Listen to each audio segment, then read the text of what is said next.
Алейкум ассалам рахматуллахи ва баракату. Барша сәлем бергенде. Сол кітапты алып, кішкене бір сөз жаттаңыз. Шариғаттың бір шартын жаттаңыз. Кем дегенде дәретті не бұзады деген терсеңіз, соны оқып шығыңыз. Үйде ата-бабамызға Құран бағыштаған дұрыс па дейді. Әлбетте, өте жақсы болады. Содан кейін оны күнін, сәтін күтудің қажеті жоқ. Оқи беріңіздер. Сәресіден кейін, сәресіне дейін. Мысалы, бірақ тек қана ел ұйықтап жатқанда дауыстап Құран оқыған жақсы емес. Неге? Өйткені ел ұйықтап жатқанда Құран оқылмайды. Ғұмраудағы бала бар, 10 айлық шүкір жақсы өтіп жатыр. Тамаша. Қақырғы жұтып қойған кезде ораза бұзылады ма дейді. Жоқ, бұзылмайды. Шыдай алмай бір күн ашып қойса ары қарай жалғастыруға бола ма? Иә. Мысалы, сіз шыдай алмай аштыңыз, өтті, бір күн ұстайды, енді бір күн бұздыңыз, енді оразаны ұстайсыз. Қызығын айтайын ба? Айттан кейін 61 күн ұстауыңыз керек болады. Қайыз күндері құлшылық жасауға, салауат айтуға, Алладан тілек тілеуге бола ма? Болады. Құлшылық жасау дегенде намаз оқуға болмайды, Құран оқуға болмайды, мешітке кіруге болмайды, ораза ұстауға болмайды, Құранды оқуға, ұстауға болмайды, қалған салауатты айтуға болады, дұғаларды айтуға болады. Дәрет алған соң крем, тоналка жақса бола ма? Дәрет бұзылама? Оқу үшін жоқ. Дәретті бұзатын нақты нәрселер бар. Ол үлкен дәретке бару, кіші дәретке бару, жел шығу, ұйықтау, дененің кез келген жеріне қан ағу, бұл дәретті бұзады. Ал енді крем жағу, жаңағы тіпті боқтаудың өзі күнә істеу оразаны бұзбайды. Бірақ дәрет алу бәрібір мұстахаб болады. Сапар ораза туралы айтасыз ба? Сапар ораза, егер ораза кезінде 90 километрден жоғары, 100 деп айтылады, кейбір жерлерде жолға шығатын болсаңыз, онда сіз ауыз ашуға правалысыз. Яғни шығып кетуіңіз керек, содан кейін ауыз ашасыз. Қыздар тарауыққа барса бола ма? Болады, бірақ сәл қасында бір ағасы ма, бауыры ма, күйеуі ма, сондай адаммен барған жақсы болады.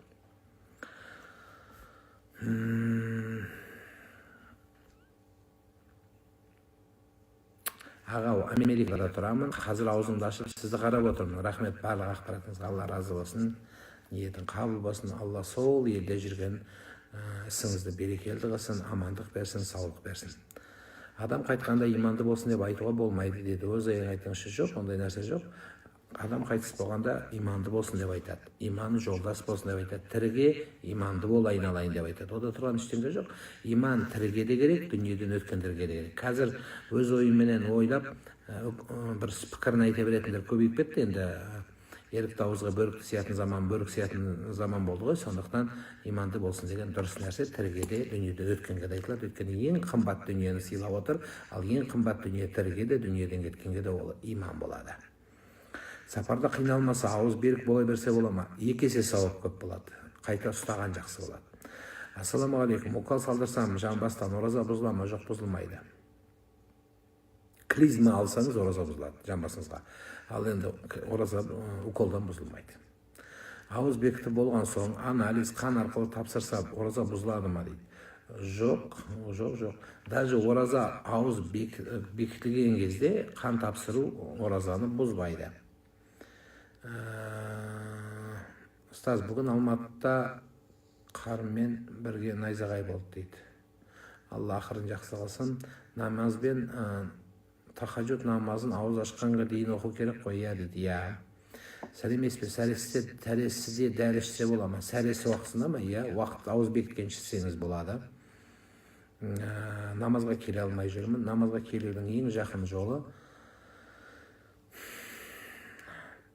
намаз туралы түсінігіңізді, Алланың берген құдіретін, жаратқанның мейірімін, жақсылығын көбірек ойлаңыз. Намазға бір жақсы мотивация берейін бе сіздерге? Бір кісі ғалым, сондай бір тақуа кісі, мынау шашлычник дейді ғой, шашлычник кабап пісіретін.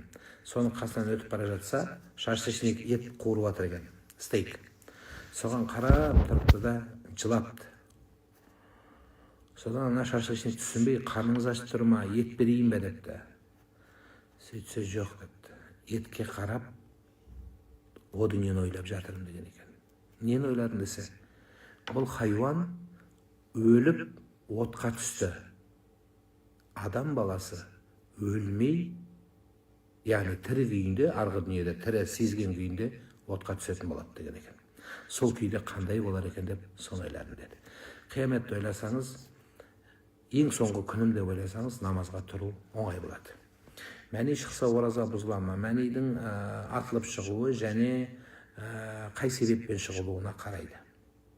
Жалпы мәни, егер ұйықтап жатып ұйықтаған болсаңыз, онда бұзылмайды.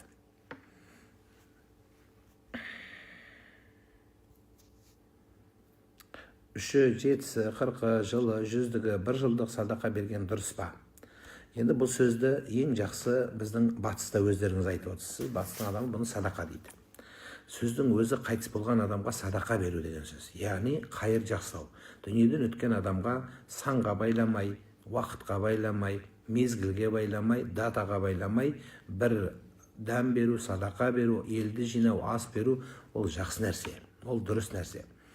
Енді пайғамбар саллаллаху алейхи вассаламға ас берілген жоқ қой дейтін болсаңыз, пайғамбар саллаллаху алейхи вассалам оны бұйырмады. Бірақ дүниеден өткен адамның артынан жақсы амалдар жасауды оған дініміздің қарсылығы жоқ.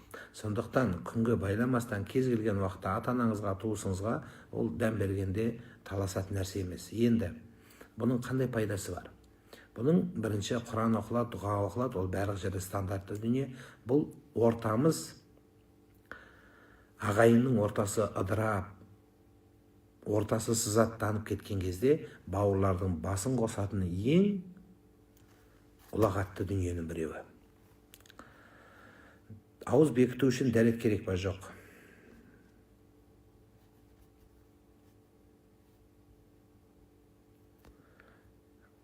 Жылда қойылатын бір сұрақ, әлбетте. Дін өзі сол жылда қайталау жаным. Жәке, ол сіз ренжімеңіз.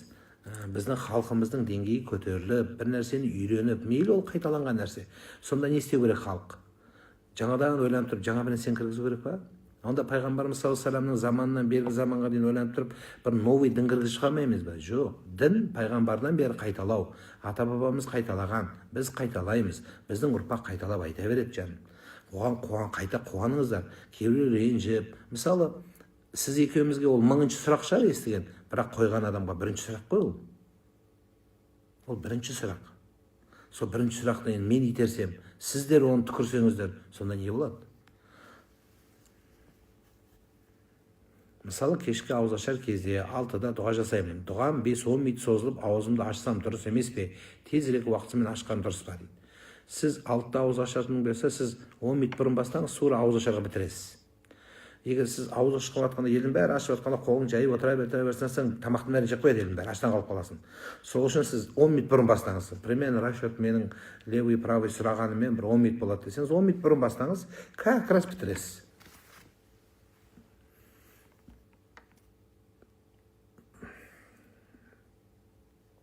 Аға, 4 минутқа кеш жауып қойса, ештеңе қылмай ма? Тағы түсіндіріп берейін, қараңыздар. Ауыз бекіту дегенде сіздер нені түсінесіздер? Ауыз бекіту деп дұға қылып ниет қылуды айтсаңыз, онда 4 минут болса да, 1 сағат болса да кеш бекіте берсеңіз ештеңе етпейді. Ал енді ауыз бекіту деп сіз су ішуді, тамақ ішуді айтсаңыз, онда дұрыс болмай қалады. Яғни уақыты кіріп кетті, сіз 4 минуттен кейін су ішсеңіз, онда оразаңыз өтпейді. Айттан кейін 1 күн ұстаңыз, қауіпті болады. Ал бола береді деп мен мойныма сіздің 1 күндік оразаңызға жауап бергенді қаламаймын. Сондықтан 4 минут кешіп ішіп қойдыңыз ба, онда айттан кейін 1 күн ұстаңыз, жақсы болады. Бұл су ішсеңіз. Ал егер су ішпей жай былай оқып, я Алла, менің осы бүгінгі оразамды қабыл қыл, немесе арабша навайту ана сумасау шахри рамадан деген сияқты айтатын болсаңыз, онда өтіп кете береді, ешқандай уайымдамаңыздар.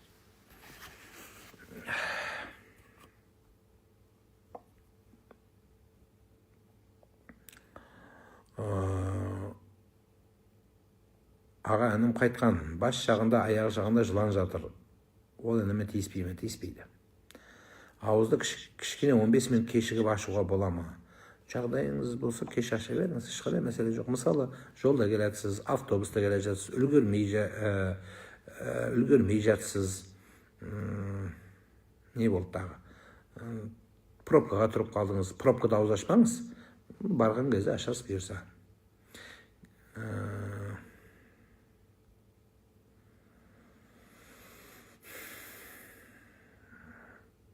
Кісілекей жұтсақ бола ма? Жұта беріңіз, грипп болып жүрмін, бірақ дәрі ішіп жүрген жоқпын дейді. Алла шипа берсін. Егер қиналмасаңыз, онда көріңіз. Егер қиналсаңыз, ашыңыз.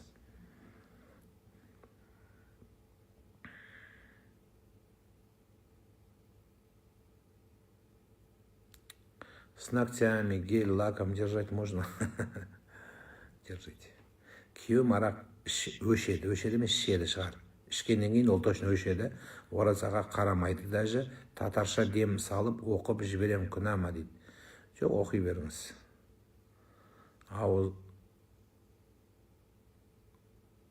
Татарша деген сөзді боғауыз ба? Ауызды, егер ол күйеу арақ ішкен үшін әйелі оразасында боқтайтын болса, ол ішкен адамнан сіздің қай жағыңыз артық болады? Ол ішті бір күнәлі. Сіз оны боқтаған үшін одан да көп күнәлі боласыз. Неге? Ол ораза ұстамай күнәға батып жатыр. Сіз оразаға ұстап күнәға батсаңыз қалай болады?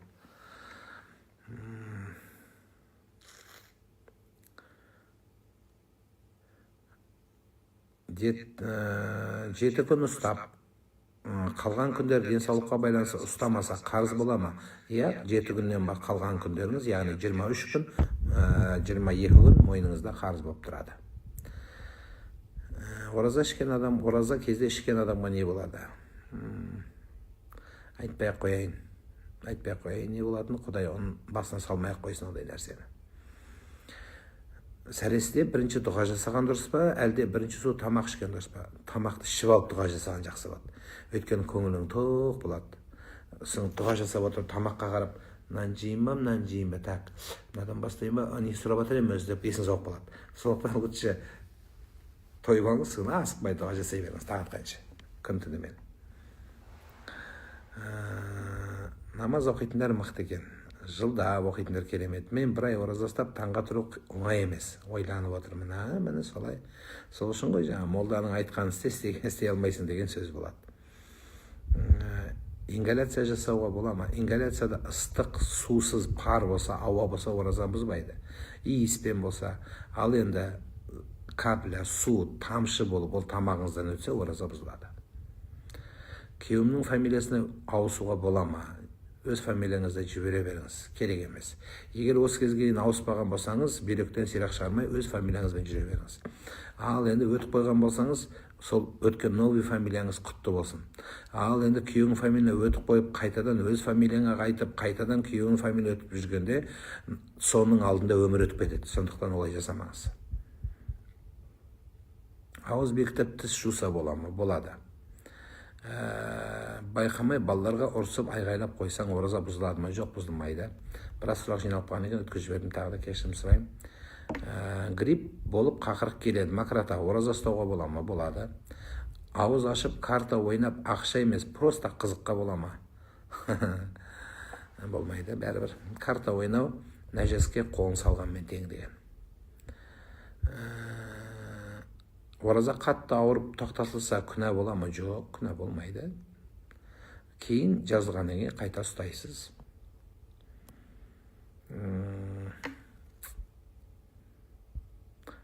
Ауыз берік кезде қас терсе бола ма? Қас теру өзі пайғамбарымыздан тыйым салынған нәрсе.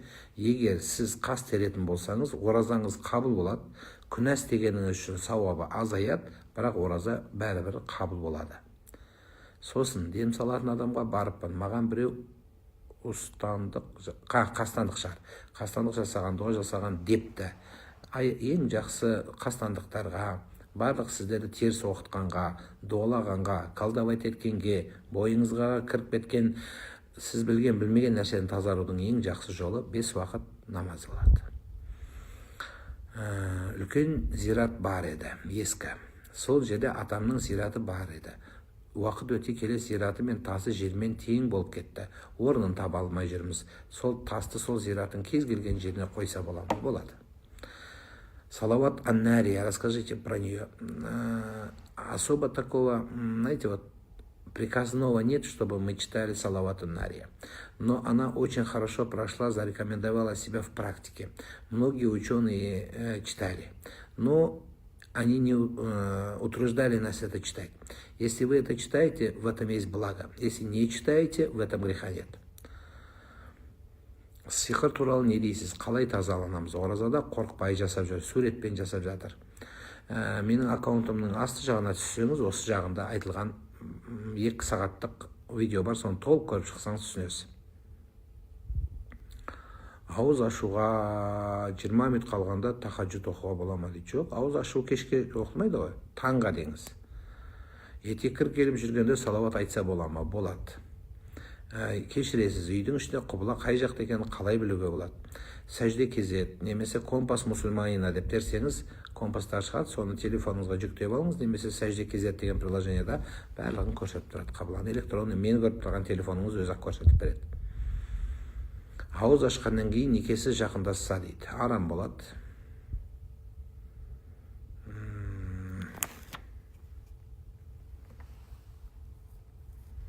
Өз фамилиямды хочу. Жақсы, көріңіз. Күйеумен айырылысып кеттім. Баланың фамилиясы менікінде болса дұрыс па? Әкесінде болған дұрыс. Күйеудің басқа елден бір баласы болса, оларға пітір садақа кім береді? Әкесі береді. Түсте ыстықнан көру, насіпті көру. Спрейді горлау жұтқаннан кейін ол оразаны бұзады. Ұйықтап жатып астарлам жиі түстер көрем. Неден болуы мүмкін? 9 себебі бар. Осы аккаунтта видеода айтқан, көріп шығыңыз. Ұлымның аты құжат бойынша Мүслім. Енді Мүсілім деп өзгертсем бола ма? 11 жаста. Мүсілім. Бір буква туралы ма? Енді қажет жоқ, бір буква үшін маңызды емес. 11 жастағы баланың алтын тәрбиесіне мән беріңіз. Құдай жолындағы саналы, иманды ұстаздарға, мешіттегі имам молдаларға оқытыңыз апарып. 1 ай, 2 ай, 3 ай, бір молдадан бір молдаға, бір ұстаздан бір ұстазға, жақсы репетиторларға, ағылшын тіліне, домбыраға, сондай баланың фамилиясы мен атымен әуре болмаңыздар.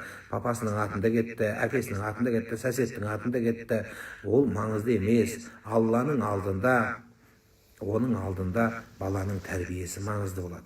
Атын ауыстырдыңыз, жақсы, бір буква разница болып, Мүсілімнің орнына Мүслімнің олы әні қостық. Не өзгереді?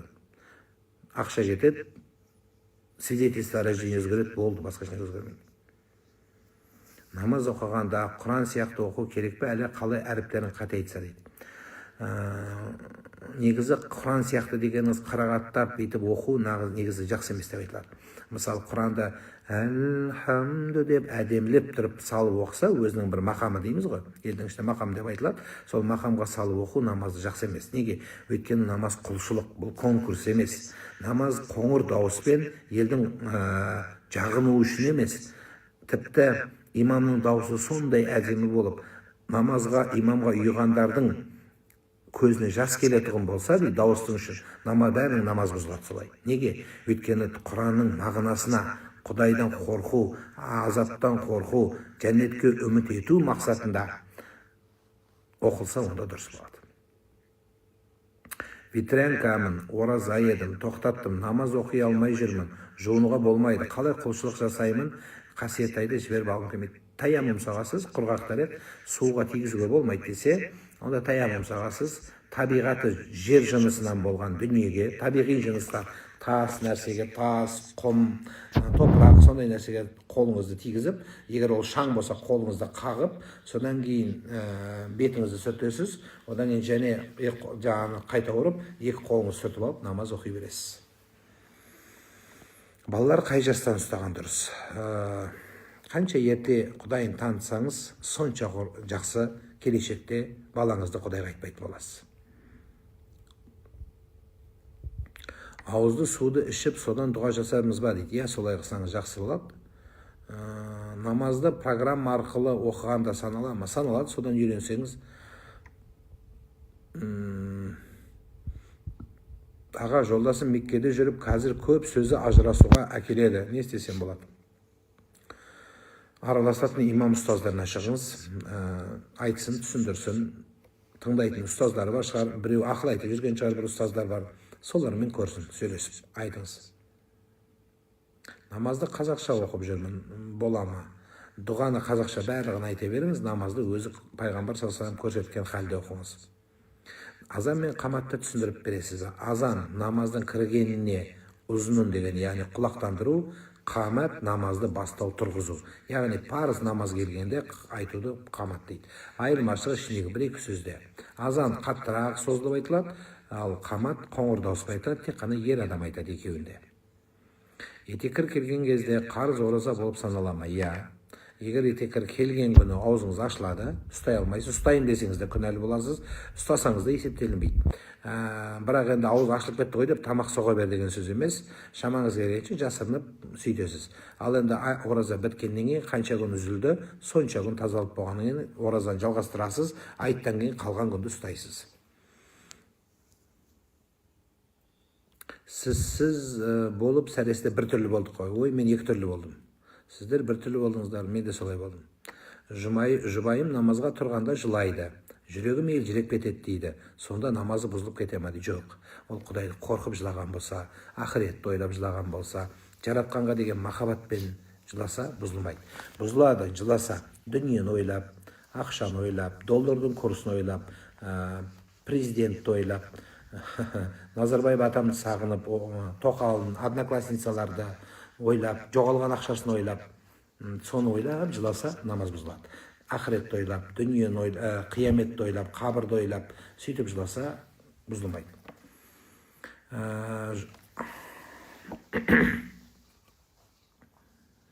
Ауыз ашар уақыт кезде дұға оқымай, су ішіп қарыз жоқ. Мысалы, уақыт кірді, сіз дұға оқыған жоқсыз, алдыңызда құрма жеріңіз ішіп беріңіз, не болады? Ештеңе болмайды, ораза қабыл болады. Ырымға сенуге бола ма? Болады. Ырым біздің салтымызды тәрбиелеген. Ырымның да ырымы бар. Мысалы айтайық, жағыңды сүйенбе, босағаға тұрма деген ұят болады, обал болады, жаман болатының ұлтымыздың бір салт санадағы тәрбиелі дүниесі. Саламатсыз ба? Аяғым ауыр еді. Ішімдегі бала дұрыс дамымаған, врачтар алдыр деп жатыр. Ол күнә бола ма? Бұл жерде екі мәселе қаралады. Тағы да фатуасын алыңыз. Бұл жерде баланың сұрағына қаралады, дәрігерлердің консилиумына қаралады, сіздің жағдайыңызға қаралады. Бірнеше жайттар бар, фатуаға жазсаңыз сізге толығын айтып жазып береді. Ұстаз, кейде ұйықтап жатып бастырылып қаламын, әрең қысылып тұрамын, не істеуге болады? Жатар кезде аят дұға оқып дәретпен жатыңыз. Балаларыма азан шақырып аттарын қойылмаған еді. Қазір мектеп 6-шы енді азан шақырып қою керек. Жоқ, керек жоқ, болды. Сиқырдан қалай тазаланса болады? Фалақ, Нас деген екі сүре сіздің қорғаныңыз, тазалатын жолыңыз. Намазда бүкіл өмірімді, проблемаларымды айтып отырып жылаймын ғой, бұл дұрыс емес пе дейді. Жоқ. Кредитім бар еді, Каспи кредит, жұма 00-24-тен алып едім, Құдайым деп намаздың ішінде жыласаңыз, намаз бұл кетеді. Намаздан кейін сұрасаңыз болады. Намазда сәлем бересіз, дұға қыласыз, Құдайым, мынау Каспи банкқа кіріп кеттім өзі, черный спискке кіріп бара жатырмын деп айтсаң болады өзі, намаздың сыртында. Ғұсылсыз ауыз бекітіп, ауыз ашса, ораза болып санала ма? Егер әдейілеп істеген болса саналмай қалуы да ықтимал, бірақ сондай мүмкіншілік болмай жатса, онда санала береді. Жағдайға қаралады. Ғұсыл болмай ораза ұстаса бола ма? Себеп неде? Соған қаралады, айттық. Үтір уәжіп намазында құнут дұғасын білмесе қандай сүре оқыса болады? Ол жерде сүре оқылмайды, сүре оқылуы дұрыс емес деп айтылады. Неге? Өйткені кейбір құл хуаллаху ахад дейді, ол оқылмайды. Неге? Өйткені құнут дұға. Дұғаның өзі болғандықтан ол жерде кез келген дұға оқылады. Бірақ соны сіз орнына Раббана атина фид дүния деген дұғалармен ауыстырсаңыз, тіліңіз соған бір жатығып алғаннан кейін сіз оның оңайлықпен шыға алмайсыз. Сол үшін ең жақсы жолы сіз қағазға жазып қоясыз. Қағазға жазып, соған қарап оқыңыз. Сонда ең жақсы оқу болады. Ең жақсы оқу болады, және тез үйренесіз. Одан кейін тамақ ішкенде, ас қайырғанда, ұйықтағанда да құнут дұғасын оқысаңыз тез болады. Жаттайсыз. Ол тек қана құнут дұға деген үтір уәжіптің дұғасы емес. Қақырып жұтып қойса ораза бұзыла ма? Бұзылмайды. Ораза ұстап жүріп бала көтеріп қойсаң, аузыңды ашып жіберу керек па? қалған күндері қаза болмай жүр. Көтерген баланы көтеріп алып жүре бер айналайын. Егер көтерген кезде сразу токсикоз болып басың айланып құлап жатсаң, онда ашарсыз. Құнут дұғасын қалай тез жаттасам болады? Айттым ғой. Астың алдына жазып қоясыз қағазға, ас қайырасыз ғой. Тамақ ішіп болғаннан кейін соны оқыңыз. Аллахумма инна настағинука ва настағфирука деп оқи бересіз. Жатар кезде Аллахумма инна настағинука деп қағазға қарап жатасыз. Анау үйдің прихожийіне жазыңыз. Соны телефоныңыздың ұялы бет телефонның бірінші қағазға жазғаныңызды фотоға түсіресіз. Содан кейін құнут дұғасын мына телефонның обойына бірінші бетіне қойып қойасыз. Телефонды күніне бәленбай 1000 рет қарағанда свайп жасағанда сол бетіне шығады да тұрады. Аллахумма инна настағинука деп оқи бересіз, соны тез жаттайсыз. Ғұсыл дәретті қандай жағдайда алу керек? Ғұсыл басқа дүние, дәрет басқа дүние. Оны туралы айтқанбыз. Мұсылман қорғанын дәретсіз, ғұсылсыз ұстауға бола ма? Жоқ, ішінде Құранның аяттары келеді. Сондықтан дәретпен ұстағаныңыз абзал.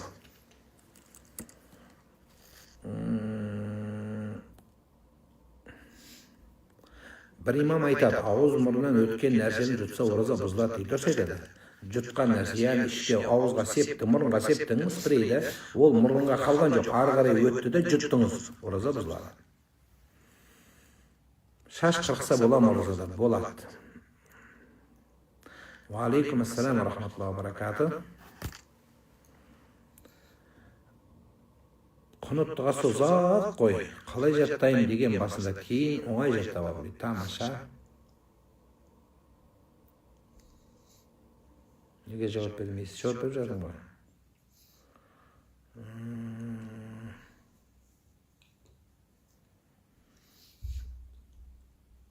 Намаз оқымасаң ораза қабыл бола ма? Иншалла қабыл болады деген үміттеміз. Құран аяттары бар, кітаптарды дәретпен ұстап оқу керек па? Тап солай. Қайынатам жиі түсіме кіреді. Енеме айтсам саған ренжіп кеткен сияқты дейді. Енді қайынатаны үлкендердің мәнісін қазір айтқанбыз кеше, бүгін иншалла соны қорытындылап беремін. Енді ол дүниеден өткендерге ренжіді деген сөз, қолыңыздан келгенше дұға қылыңыз, сонымен бітеді мәселесі. Соның баласына жақсы қараңыз, негізгісі сол. Тіссем